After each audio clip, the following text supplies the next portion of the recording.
This here is a baby Hermann's tortoise, and today I'm going to educate you on exactly how you can care for this beautiful species. This video is going to go over all of their care requirements, including their temperature range, their humidity range. In addition to that, we're also going to educate you on their dietary requirements. And also on top of that, we're also going to educate you on everything that you're going to need in order to set up a thriving enclosure for your pet Hermann's tortoise. This will include details about their heating and lighting, and also their substrate, as well as decor and obviously hides. I'm hoping that this video will provide you with all of the knowledge which you will need in order to actually care for your pet Hermann's tortoise. So let's begin the video. I'm going to go over all of their temperature and humidity requirements. Now, on one side of your enclosure, you're going to create a hot side, and this is known as the basking area.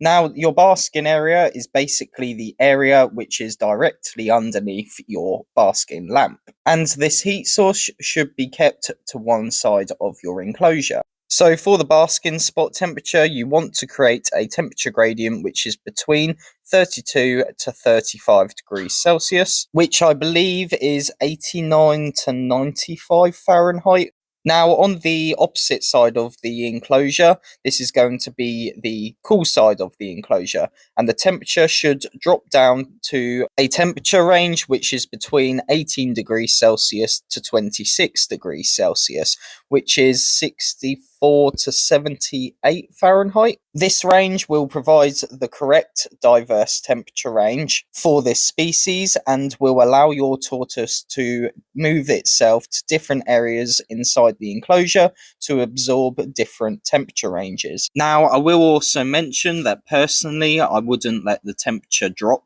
anywhere below 18 degrees Celsius, especially during the night time.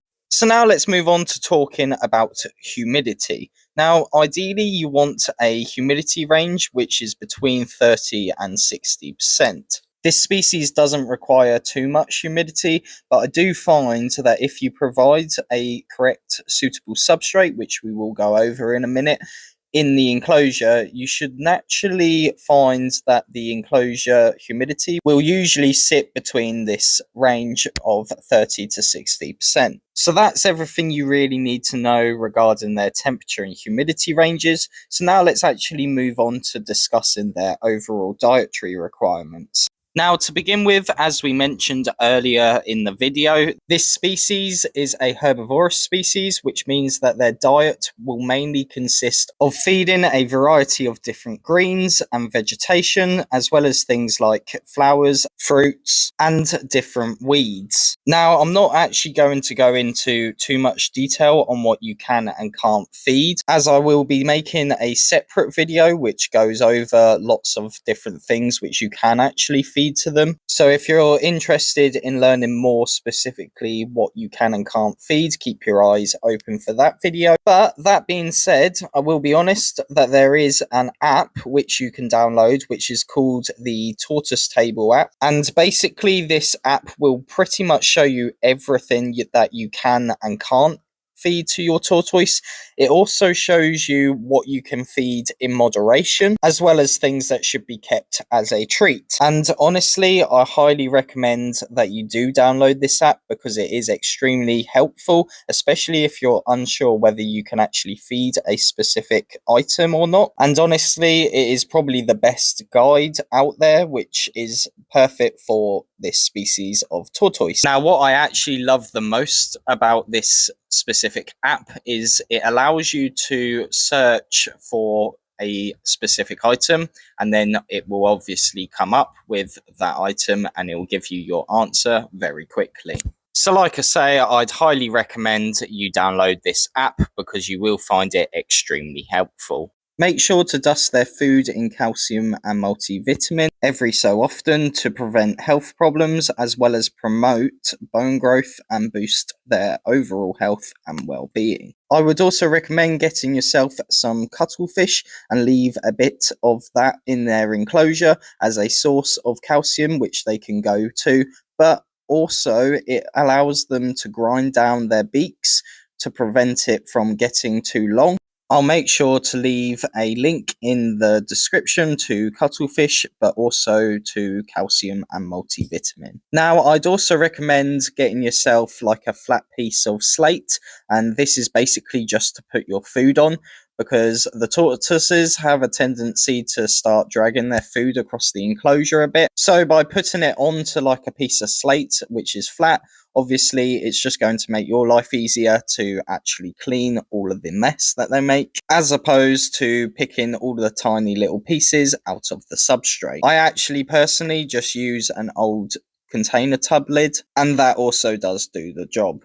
But honestly, these guys love their food and they basically just graze all day long. And because they're eating a lot, they very quickly start to grow. I personally like to weigh all of my tortoises every 2 weeks, just so I can see their weight gaining rather than declining. But this also reassures me that they are eating, which ultimately is the main thing. So that's basically everything you need to know regarding feeding. Now, obviously, again, I will be making a separate video where we go through testing different fruits, different greens, and obviously different flowers as well as weeds. So like I say, keep your eye open for that video next year. So now let's actually move on to discussing their enclosure sizing. So as a minimum for a baby or juvenile, like you can see on the screen, the minimum I would personally recommend would be a 3 foot by 2 foot by 2 foot vivarium. However, personally, I would definitely recommend going for a 4 foot by 2 foot by 2 foot over the 3 foot by 2 foot by 2 foot,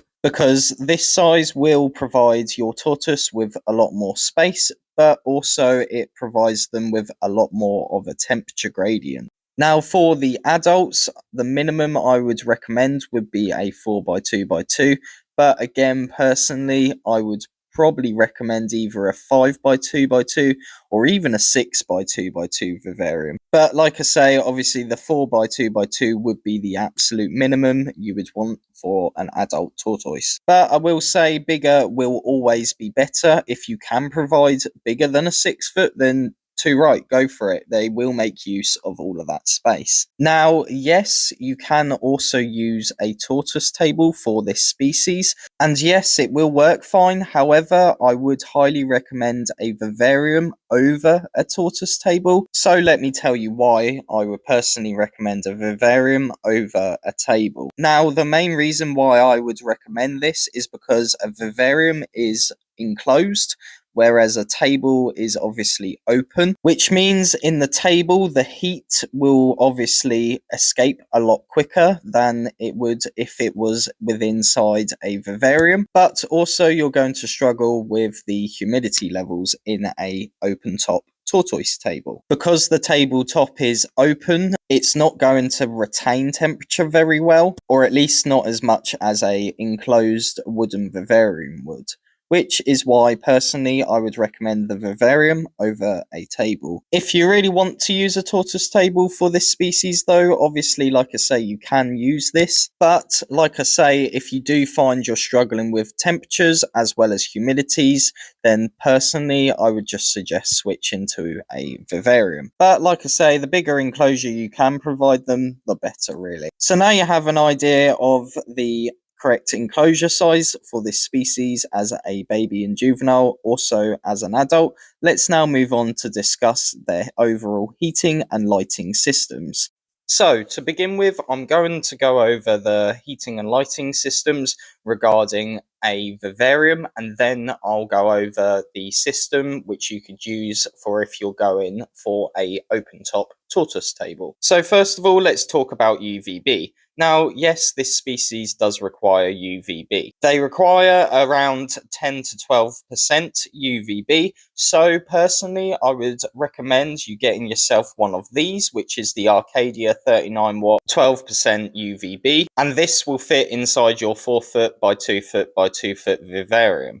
Now, you will need to keep in mind that these bulbs only tend to last for around 8 to 12 months, so you'll need to replace the bulb each year. UVB is an important part of their care requirements, and it basically aids their vitamin D3 cycle and basically keeps them strong and healthy. Without adequate UVB, you run the risk of your tortoise getting MBD as well as other health related problems. So just make sure that you don't skip on buying UVB for your pet tortoise. Now, if you're using a table, you will have a different UVB system, which we will go over in a minute. So next of all, you're going to want to know about the heating system for a vivarium. So to begin with, let's actually talk about the bulb itself. Now, you can either use one of these 100 to 150 watt spot or floodlight incandescent bulbs, or you could also go for the 75 watt halogen to 100 watt halogen. You're also going to need to get yourself one of these, which is a ceramic lamp holder.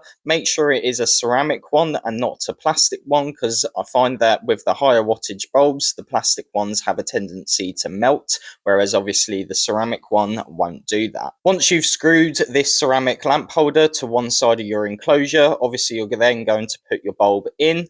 And then what you need to do is get yourself one of these, which is a dimming thermostat, so you can actually control that temperature. And what you do is you plug the lamp into this device, and then you run a probe into your enclosure and have the probe coming out underneath the basking lamp. Once you actually have the probe all set into position, like I say, if you set it to, let's say, 35 degrees on the dimming thermostat, what's actually going to happen is that probe is going to constantly monitor the temperature and basically dim the bulb out to match the ideal temperature which you have set on the device. And this is how we control and regulate that actual temperature, and this prevents the enclosure from constantly heating up and up and getting way too hot. It keeps the enclosure with a nice temperature gradient as an outcome. You'll occasionally notice that the bulb will brighten up, and then every now and then it will also dim out, and this is part of what the dimming thermostat does. It will obviously brighten the bulb up if it needs to heat the enclosure up more,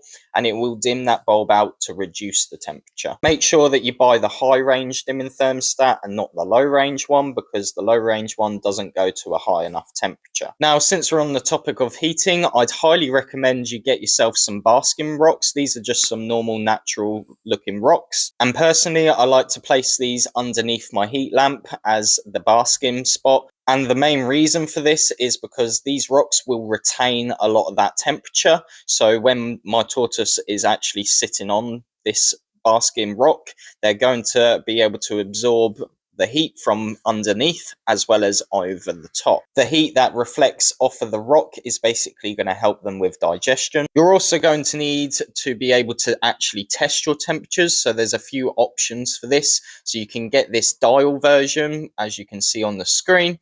Alternatively, you can actually get a digital form which looks like this, and you run the probe in to where you want it to test the temperature. Now, personally, I actually use this device, which is an infrared thermometer, and this will give me the exact temperature of anywhere within the enclosure, and personally, I would highly recommend this over the other two options. On top of this, obviously, you're going to need to be able to test your humidity. So again, there's a dial version, which you can see on the screen, or there's the digital form like before. Again, you just run the probe into the enclosure. Now, you can also get a combinator which does temperature and humidity. That might also be an option for you too. Again, I will make sure to leave links to all of these products which I mentioned within this video in my description below. So now let's actually go over the heating and lighting system for if you're using a tortoise table. So first of all, this is a tortoise table, and this is what they look like. And as I mentioned earlier in the video, your heating as well as UVB system is going to be different than if you were using a vivarium. So for their heating and UVB, you're first of all going to want to get yourself one of these clamp lamps, which is going to hold your heating bulb inside. And once you have this, you're going to use the clamp to clamp it to the piece coming at the top of the table. Now, this is where the system is different to the vivarium system. You're going to want to get yourself one of these bulbs between 80 watts and 160 watts. And basically, the reason for this is because this specific bulb will give off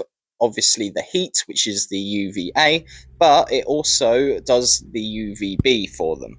So this bulb actually combines both the heat and UVB all into one bulb. I will mention that these bulbs aren't the cheapest, so just be mindful of that. And then again, you're going to need to get yourself a dimming thermostat to again control and regulate that temperature. Now, if you have gone for the tabletop option, you can actually buy this accessory kit by Hibernation, and this has obviously this bulb in it, and it also comes with the clamp lamp itself. You also get a thermometer, a load of supplements to get you going, as well as a few water dishes. The only thing it doesn't have is the dimming thermostat and obviously Substrate. So as you can tell, they're both two different types of systems, and it will depend on which kind of enclosure you decide to go for. Now, for nighttime heat, there's a few options which you could do, and this is only if you need to do it. Option number one would be getting yourself another lamp holder and then getting a pulse thermostat. And in this secondary lamp holder, you could run a ceramic heater like the one you see on the screen. And again, this basically will provide the heat, but it won't provide any light. And personally, I would only ever use these kind of bulbs for a nighttime source of heating. Alternatively, you can also get a heat mat and have this installed underneath the substrate in one of your hides. But if you go for this route, you'll need to get yourself a mat stat instead. But like I say, I would personally just see how you get on and install one of these if you notice that your temperatures are below 18 degrees at night. The absolute bare minimum that I would let the temperature drop to at night would be 15 degrees Celsius, but at this point, you are seriously cutting it. So that's basically everything that you're going to need to know about heating and lighting for this species. So let's move on to discussing their substrate options. Now, first of all, I will say that there are many different options which you could actually use for this species. And if I'm honest, each type of substrate will have its positives and negatives to them. So we'll go through each of them one by one. So for the first option, a lot of my customers like to use hemp or beech chips. Now, personally, I wouldn't really recommend this for this species because they are both quite a dry and chippy substrate, which can be easy for your tortoise to ingest, which could lead to something like impaction. So personally, I'd try and stay away from using this and refrain it at all costs. I think a lot of customers like to use this because it's a lot cheaper and easy to clean. So next up is the cocoa fiber or cocoa husk, and personally I like to recommend using this substrate for like juveniles or baby tortoises. Other customers of mine use cypress mulch, which is also a good option for you, but it is quite expensive in comparison to the cocoa fiber. I've also had quite a lot of people using orchid bark, which again will work, but it's quite chippy and can lead to impaction if it is ingested. So like I say, if you've got a young baby or juvenile and you want something that's easy to clean, I'd highly recommend just going for something like cocoa fiber. Alternatively, I find that a lot of customers like to use this Hibernation tortoise bedding. It's more of like a mud, so it holds their burrows quite well, and in my opinion is a far better choice than something like beech chips or hemp. Now, you can also use the Arcadia Earth mix, which looks like this that you can see on the screen, and this will also work for this species too. Now, for adults, I would highly recommend doing a biomix, which we will go over in a split second. You can also use the biomix for the babies too, they will enjoy it. So for this biomix, which I'm talking about, this basically consists of using the Arcadia Earth mix arid with some desert sand. But in addition to this, I like to put in a bit of cocoa fiber to help retain a bit of that humidity. But I also like to mix in some of the tortoise bedding because, like I mentioned earlier, it really does hold those burrows really nicely. So all I simply do is basically mix all of these bags together, and this creates a really nice bioactive substrate for this species. I personally find that using this specific mix, you don't really have many humidity problems because it does hold quite a bit of humidity, but also it obviously allows the tortoise to fully burrow to help it cool itself down, but also it allows you to plant live plants into your enclosure, or even seeds for like grass or weeds or stuff for them to munch on when it actually grows. Like I say, there is no real right or wrong substrate which you could use. It kind of does come down to personal preference. Even though I don't personally recommend beech chip or hemp, I do get a lot of customers raving about using it with their Hermann's tortoise. So again, it does just come down to personal preference. But if you want my recommendation, I'd highly suggest just going bioactive, even if you've got a baby tortoise. So that's everything that you really need to know regarding substrate. Now, you also are going to want to provide your tortoise with a shallow water dish so they can obviously have a drink and stay hydrated, but also it allows them to have a shallow bath. I find that these ones by ProRep or even Habistat make them work extremely great because it's nice and easy for the tortoise to actually get in and also out of. Now, since we're on the topic of baths, I personally will bath my tortoise 2 to 3 times a week.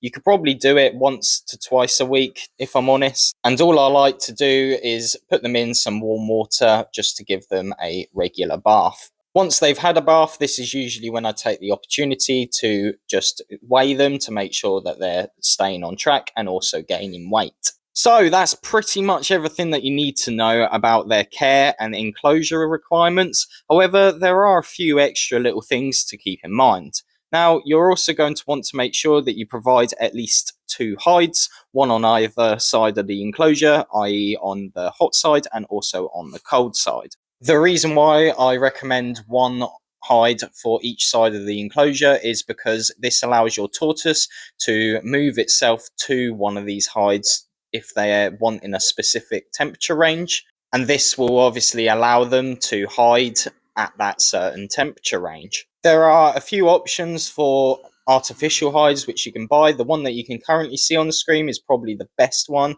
Again, I'll leave a link to this in my description. Alternatively, you can actually create your own hides, and this will also work too. And just make sure that you give them fresh water and fresh food every day. So that's basically everything you need to know about. There is one last thing though, which personally I would definitely keep in mind, and in my opinion it is probably the only downside to this species, which is hibernation. The Hermann's tortoise does hibernate each year.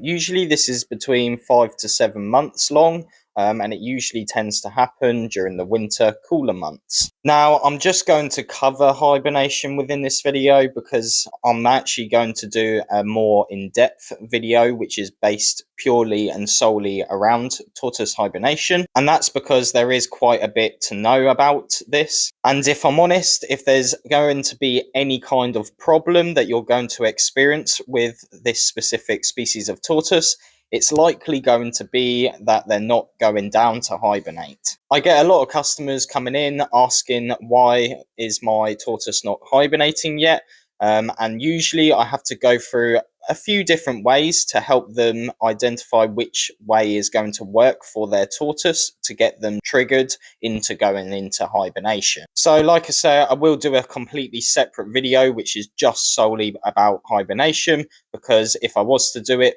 within this video, then this video is going to very quickly become about 45 minutes long. So like I say, just be mindful that they do hibernate each year. And like I say, if you are going to have any problems with this tortoise species, it's likely going to be regarding hibernation. But like I say, there are several ways to get them into hibernation, but I will go through that in a separate video. After a few years of actually getting them into this cycle, they usually will just do it on their own behalf. But obviously it's definitely something worth keeping in mind, especially if you're a new keeper and have never kept reptiles before. This could probably be the only one downside to this species. But like I say, once you get them into that cycle, they're usually pretty good as gold, and they usually will go down each year on their own. What I will say though is if you are actually facing some problems with hibernation and you do need some urgent assistance, please don't hesitate to either drop us a comment or even call up my shop or drop us a message on our social pages, because I'd be more than happy to help you out through this problem. So that's pretty much it for today's video, guys. If you have any questions, please feel free to drop us a comment and I'll make sure to get back to you. If you enjoyed this video, maybe consider dropping us a like to let us know that you did enjoy the video. But also maybe consider subscribing to the channel. By subscribing, you play a huge part in our channel growing. The more we grow, the more video content will come out. Like I say, we have got some other tortoise related videos coming out soon, so keep your eyes open for those. We also have some care guides for different species coming out soon, so also keep your eyes open for those. But yeah, that's basically it for today, guys. I really hope that you enjoyed this video, and I appreciate you watching. So yeah, I suppose I shall see you in my next video. See ya!